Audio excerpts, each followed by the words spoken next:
Sejumlah pejabat kantor pajak dan bea cukai Kementerian Keuangan ditangkap KPK. Penangkapan dilakukan dalam rangkaian operasi tangkap tangan di sejumlah daerah, Banjarmasin dan Jakarta.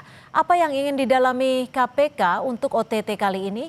Lebih lengkap kita tanya ke mantan penyidik senior KPK, Praswat Nugraha. Selamat sore Mas Praswat. Kalau OTT di dua tempat KPP Banjarmasin dan juga Bea Cukai Jakarta, apa sebenarnya menurut Anda selaku mantan penyidik KPK yang ingin didalami oleh KPK saat ini? Iya, tentu saja kita harus garis bawahi bahwa khusus untuk yang pajak ya Mbak Cynthia, untuk pajak ini KPK belum bulat 1 bulan nih, tanggal 9, 10, 11 Januari kemarin terakhir melakukan operasi tangkap tangan di kantor KPP Pajak Jakarta Utara. Dan hari ini tanggal 4 kemarin kita lihat bersama-sama KPK kembali lagi melaksanakan operasi tangkap tangan di kantor pajak di Kalimantan Selatan.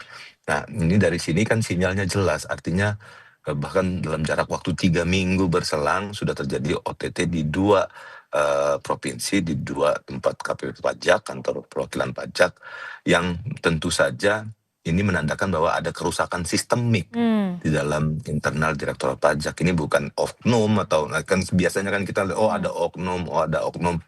Menurut saya enggak, ini satu Rangkaian. puncak gunung es saja gitu loh. Bahkan menurut saya malah sebenarnya di dasar lautnya atau di bawah permukaan air ini sebenarnya lebih brutal lagi mungkin saja gitu ya Mbak ya. Tapi sepertinya kalau sudah dalam waktu 3 minggu, artinya kan tidak ada efek jerahnya, itu tidak, deterrence effect yang ditimbulkan oleh OTT itu kan biasanya sangat membuat orang traumatik ya. Jadi ketika misalnya salah satu petugas pajak atau penyidik pajak atau petugas pajak misalnya ditangkap, itu kan mereka punya semacam paguyuban atau grup bareng gitu ya. Itu pasti langsung ngerem lah gitu. Ini enggak, dalam waktu 3 minggu langsung. Itu yang pertama. Yang kedua Mbak, ini bea cukai ini kan ini pendapatan negara non pajak. Sedangkan yang pajak itu seperti kita tahu ini kan kasusnya restitusi ya. Jadi kayak misalnya ada pengurangan pajak atau ada klaim PPN yang kelebihan dan lain-lain. Jadi ada 2 sektor pendapatan negara yang utama dari 2 lini, yaitu satu sektor pajak, satu sektor non pajak. Dan hari ini itu semuanya dua-duanya di OTT. Artinya Oke, apakah ini artinya yang gitu salah ya. memang sistem seperti yang Anda sebutkan tadi, atau memang dari hulunya sudah harus dilakukan perombakan dan juga perbaikan total?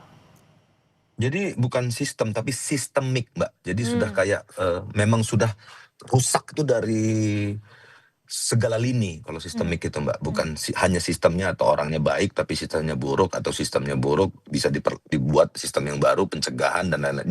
Nanti narasinya miring lagi nih. Oh ini kurang pencegahan, oh sebaiknya kita ngadain seminar, foto-foto bareng, di-upload di Instagram, selesai.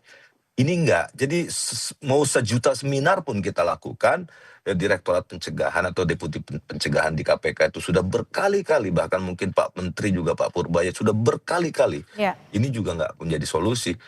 Memang saya pikir kalau memang perlu dirombak total atau diganti, di-switch misalnya ya, misalnya itu kan banyak dirjen-dirjen yang lain tuh di Kementerian Keuangan.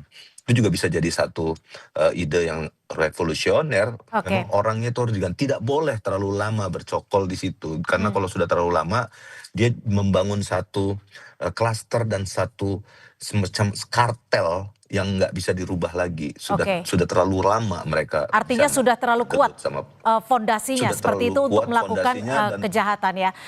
Mas dan Pras, sudah terlalu luas jaringan mereka dengan wajib pajak nakal itu. Jadi memang kolaboratifnya itu sudah sempurna. Oke, Gitu, Mas Pras, Mbak tapi Cynthia. kalau Anda menyebutkan ini sebuah sistemik dan semua lini sudah rusak dalam tanda kutip, bagaimana setidaknya Komisi Pemberantasan Korupsi bisa melakukan penelusuran secara lengkap sehingga semuanya ini bisa dibongkar dan mungkin saja ada efek jerah jika semuanya bisa dibongkar? Bulan lalu itu saya sudah usulkan ke teman-teman KPK untuk membuat satu satgas khusus yang terkait dengan pajak. Karena seperti kita tahu bersama Mbak, ini kan kita punya target 6% peningkatan ekonomi. Angka ekonomi kita meningkat 6% atau 5,8 lah, 56, 58, 6% kalau mudah-mudahan bisa nyampe meningkatnya ekonomi. Nah, sementara dua sektor ini pendapatan negara, sektor pajak maupun non pajak, pendapatan negara pajak maupun non pajak PNBP itu Hmm. semuanya dikorupsi. Nah, ini memang harus, saya pikir KPK harus mungkin bisa membentuk satu satgas khusus atau bahkan mungkin subdirektorat gitu ya untuk pajak di Kedeputian Penindakan atau Direktorat Penyidikan yang memang konsentrasi di pajak, karena mau nggak mau seberapa besar pun ini fakta yang sangat menyakitkan sebenarnya. Seberapa besar pun negara kita bersusah payah untuk membangun ekonomi kita, mensejahterakan rakyat, tapi kalau uang pajaknya, uang pembangunannya Iya, ini dicuri dan selalu iya. bocor, itu tidak ada gunanya, Mhm, Mbak. mhm, Apapun itu, seperti menyiram air ke pasir, mhm. tidak akan ada gunanya sama sekali. Mhm. Itu, Mbak. Mas Pras, kalau Menteri Keuangan Purbaya kan juga sempat menegaskan jika anak buahnya terbukti bersalah, maka harus diproses, ditindak, tidak akan ada intervensi. Apakah menurut Anda ini hal yang serius yang bisa dijadikan dasar bagi anak buahnya di bawah Kementerian Keuangan ini tidak lagi melakukan tindakan-tindakan merugikan bagi negara? Saya pikir, statement Pak Menteri tentu saja itu statement yang normatif ya, Mbak Cynthia. Pasti Hmm, kalau misalnya ada kan sudah berlakulah, asas, equality before the law gitu ya, ya, seluruh seluruh, warga negara diperlakukan sama di depan hukum. Nah, itu menurut saya itu nggak perlu di-statement-kan lagi, karena itu nggak usah dijelaskan, memang pasti siapapun warga negara Indonesia yang melakukan kejahatan harus diproses. Jadi mhm, nggak boleh ada keistimewaan. Nah, tapi yang lebih mendalam lagi, teman-teman KPK akan terus melakukan penindakan pastinya, karena itu tugas undang-undang. Tapi yang harus yang ditunggu publik ini kan apa yang akan dilakukan oleh Pak Menteri, apa yang akan dilakukan oleh Pak Purbaya misalnya.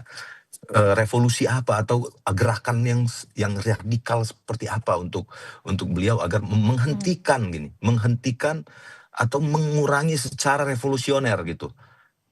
Menurut saya harus di-rolling total Direktorat Jenderal Pajak, mhm, pegawaiannya mhm, minimal eselon misalnya 1, 2, 3, 4 gitu. Itu mhm. rolling total, lalu kemudian di-switch dari, dirjen-dirjen yang lain di Kementerian Keuangan, kan Kementerian Keuangan ini, bahkan ribuan ya ininya ya, pegawainya. Ini yang harus diputus mata rantainya, kalau tidak mereka akan terlalu nyaman, dan apalagi sudah mengakar ya, Iya. wajib-wajib pajak itu sudah punya channel-nya sendiri, sudah punya kartelnya sendiri, Oke, sudah lalu punya network resolusi sendiri. paling cepat, paling Ya. memungkinkan, kalau tadi Anda sudah menyarankan mungkin harusnya ada satgas, apalagi hal lain yang sekiranya realistis lah untuk kita bisa benar-benar menjadikan pajak ini sumber negara yang bisa dikembalikan kepada rakyat? Ya, pertama pasti KPK harus melakukan operasi tangkap tangan fokus ya, Mbak, ya. Jadi, mungkin, Presiden bisa menginstruksikan langsung ke KPK dan, lebih kolaboratif itu ke teman-teman, Kementerian Keuangan, misalnya APIP. Kementerian Keuangan punya inspektorat sendiri untuk kementerian di level kementerian, bukan di level pajak. Nah, itu bisa langsung, kita gencarkan operasi bersama, itu konkret bisa dilakukan minggu depan, bahkan besok pun bisa. Teman-teman KPK bisa bareng, operasi bareng sama seluruh wilayah Direktorat Pajak yang ada di Indonesia, bekerja sama dengan APIP, dan ini sudah sering kita lakukan sejak dulu juga bareng-bareng kami nangkep, penyidik pajak di bandara dulu ya, Terminal 3 kasusnya Master Ya, Seal, saya penyidiknya kebetulan. Nah, itu juga kita kolaborasi terus dan sudah sering sekali kita laksanakan kolaborasi ini, dan ini terus-terusan kita lakukan. Itu satu oke, dari sisi KPK, kedua dari sisi Pak Menteri, ya, rolling ya total, kita putus generasi, harus dipotong generasinya. mhm, Jadi tidak boleh lagi ada orang-orang yang sudah terlalu lama gitu ya, ada mhm, di pajak, kita rolling misalnya ke Direktorat ya, Bea Cukai ke pajak gitu kan, switch gitu ya.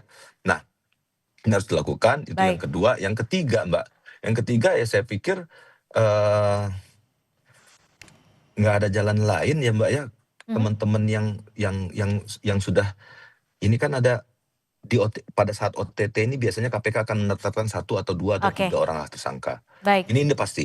Tapi yang lain-lainnya ini oke, sebenarnya baik kami terlibat tangkap. namun tidak namun tidak ditetapkan Ya. tersangka. Nah, ini juga Baik, harus kami tangkap. didukung Artinya selain oleh merombak inspektorat, secara gitu. menyeluruh dan juga harus ada Betul, kinerja yang betul, benar-benar serius untuk penanganan ini. Terima betul, kasih betul, Mas Mbak Praswat Cynthia, Nugraha, makasih. mantan penyidik KPK, Betul, sudah berberi iya. perspektif di Kompas Petang. Selamat sore. Makasih Mbak Cynthia.